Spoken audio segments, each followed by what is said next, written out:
আসসালামু আলাইকুম। প্রিয় দর্শক, অন্য মঞ্চের আলাপ চাইতায় আপনাদের সকলকে আমন্ত্রণ জানাচ্ছি। এই মুহূর্তে আপনাদের সামনে কথা বলতে এসেছি। একের পর এক আমাদের সর্বনাশ হচ্ছে। এবার জাতিসংঘ থেকে আমাদের সৈন্য বিতরণ শুরু হয়ে গেছে। এই প্রসঙ্গটি নিয়ে আপনাদের সামনে এই মুহূর্তে কথা বলবো। 15টা মাস হয়ে গেছে বাংলাদেশের। এই 15 মাসে কি পরিমাণ সর্বনাশ হয়ে গেছে আপনি ব্যাখ্যা বিশ্লেষণ করে শেষ করতে পারবেন না। আপনি ভেবেছিলেন যারা জুলাই আগস্টের আন্দোলনকে সমর্থন করেছেন, এখনো করেন, তারা ভেবেছেন একজনকে নোবেল বিজয়ী একজনকে দায়িত্ব দিয়ে বাংলাদেশকে ইউরোপ আমেরিকা বানাবেন, সিঙ্গাপুর বানাবেন। অথচ গত 15 মাসে বাংলাদেশের একের পর এক সর্বনাশ হতে চলেছে। বাংলাদেশের পাসপোর্ট এই মুহূর্তে একটা অগৌরবের বিষয় হয়ে গেছে। কদিন আগে বাংলাদেশ পাসপোর্ট সূচক বেরোলো 100তম। বাংলাদেশ 35তম অর্থনীতির দেশ। যেসব দেশের অর্থনীতি নেই, জিডিপি নেই, আফ্রিকার অনেক দেশ, সেসব দেশের তুলনায় বাংলাদেশের পাসপোর্ট পিছিয়ে। বাংলাদেশের পাসপোর্টকে কেউ বিশ্বাস করে না, বাংলাদেশের পাসপোর্টকে কেউ ভিসা দেয় না। এসবেরই ধারাবাহিকতায় এবার জাতিসংঘ থেকে আমরা একের পর এক বিতাড়িত হতে শুরু করেছি। জাতিসংঘের শান্তিরক্ষী মিশনে, আমাদের শান্তিরক্ষী মিশনে একটা খুব বড় অংশগ্রহণ বরাবর থাকে। এটা বলা যায় 1988 সাল থেকে আমাদের এই অংশগ্রহণটা শুরু হয়েছে এবং অদ্যাবধি আছে। এই মুহূর্তে জাতিসংঘে আমাদের টোটাল সামরিক বেসামরিক বাহিনী মিলিয়ে কাজ করছে 5619 জন বাংলাদেশি শান্তিরক্ষী বিশ্বের 10টি অঞ্চলে এই দায়িত্ব পালন করছে। এর মধ্যে আপনারা নিশ্চয়ই এর খবর পেয়েছেন, কদিন আগে বাংলাদেশ পুলিশের পুরো একটি কন্টিনজেন্টকে কঙ্গো গণতান্ত্রিক প্রজাতন্ত্র থেকে প্রত্যাহারের নির্দেশ দেওয়া হয়। 180 সদস্যের এই কন্টিনজেন্টের মধ্যে 70 জন নারী পুলিশ কর্মকর্তা রয়েছেন। আগামী নভেম্বরের মধ্যে দেশে ফিরে আসতে হবে তাদেরকে। মাত্র 2 মাস আগে এই কন্টিনজেন্টের অংশ হিসেবে জাতিসংঘের একমাত্র সর্বনারী পুলিশ মোতায়েন করা হয়েছিল। আবার গতকালকে খবর এলো জাতিসংঘ শান্তিরক্ষী 5টি মিশন থেকে 1313 জন বাংলাদেশ শান্তিরক্ষীকে ফেরত পাঠানোর উদ্যোগ নিয়েছে জাতিসংঘ সদর দপ্তর। এই 5 মিশনে সেনা, নৌ ও বিমান বাহিনীর সদস্য রয়েছেন।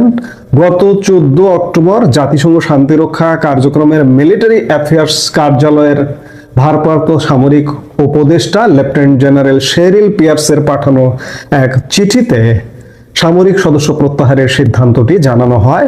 চিঠিটি বাংলাদেশের সামরিক উপদেষ্টাকে দৃষ্টি আকর্ষণ করে জাতিসংঘের বাংলাদেশ স্থায়ী মিশনে পাঠানো হয়েছে।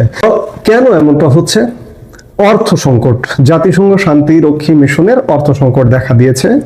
অর্থ সংকটে 15% মতো বাজেট কাট করা হবে, হ্রাস করা হবে। কেন অর্থ সংকট? আপনারা সেটিও জানেন যে বিশেষ করে জাতিসংঘের সবচেয়ে বড় দাতা দেশ মার্কিন যুক্তরাষ্ট্র জাতিসংঘের ফান্ড ক্রাইসিসের মধ্যে একটা গুরুত্বপূর্ণ ভূমিকা পালন করছে। জাতিসংঘে যেভাবে ফান্ড দিয়ে আসছিল মার্কিন যুক্তরাষ্ট্র, ডোনাল্ড ট্রাম্প এসে সেই ফান্ড বিভিন্ন খাত থেকে কেটে ফেলেছে। ইতিমধ্যে ওয়ার্ল্ড হেলথ অর্গানাইজেশন থেকে নিজেকে প্রত্যাহার করে নিয়েছে। জাতিসংঘ মানবাধিকার হাই কমিশন যেটির কার্যালয় হয়েছে কয়েকদিন আগে বাংলাদেশে, সেটি থেকে প্রত্যাহার করে নিয়েছে।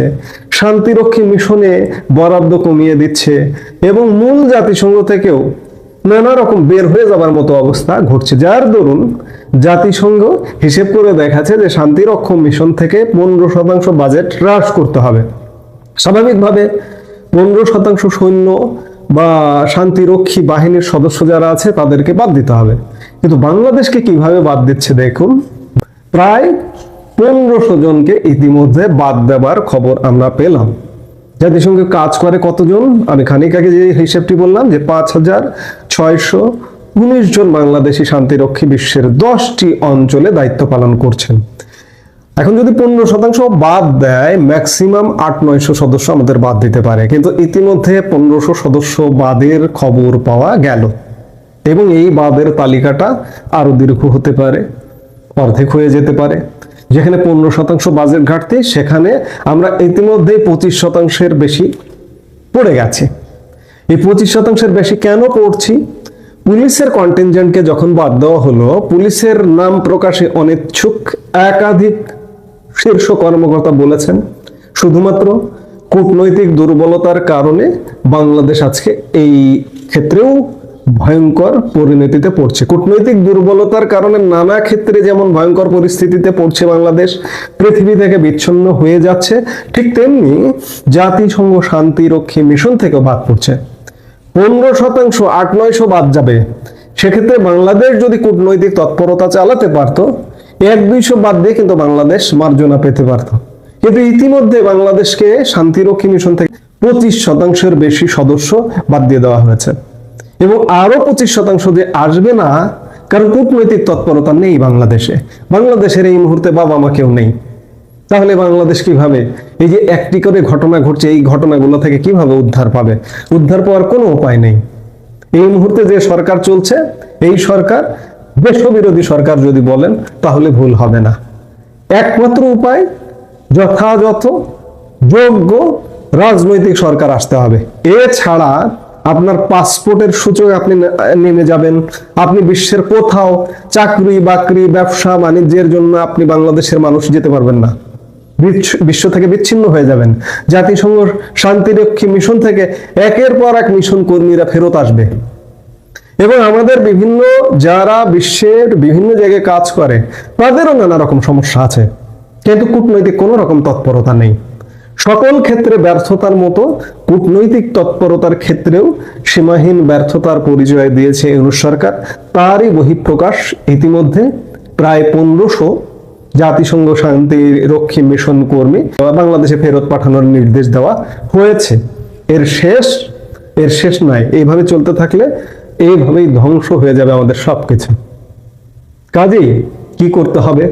বাংলাদেশের মানুষকে সিদ্ধান্ত নিতে হবে যে বাংলাদেশে কি হওয়া উচিত। এই যে জগদ্দল পাথরের মতো বসে আছে একটি সরকার, ছোট জগন্নাথ সরকার, কোনো দিকে কোনো তৎপরতা নেই, এভাবে তো ভাই একটি দেশ চলতে পারে না। দেশ চলতে হলে যথাযথ ব্যবস্থা, আত্মবিশ্বাসী ব্যবস্থা, আত্মবিশ্বাস সম্পন্ন রাজনৈতিক সরকার দরকার। মরি বাঁচি জনগণকে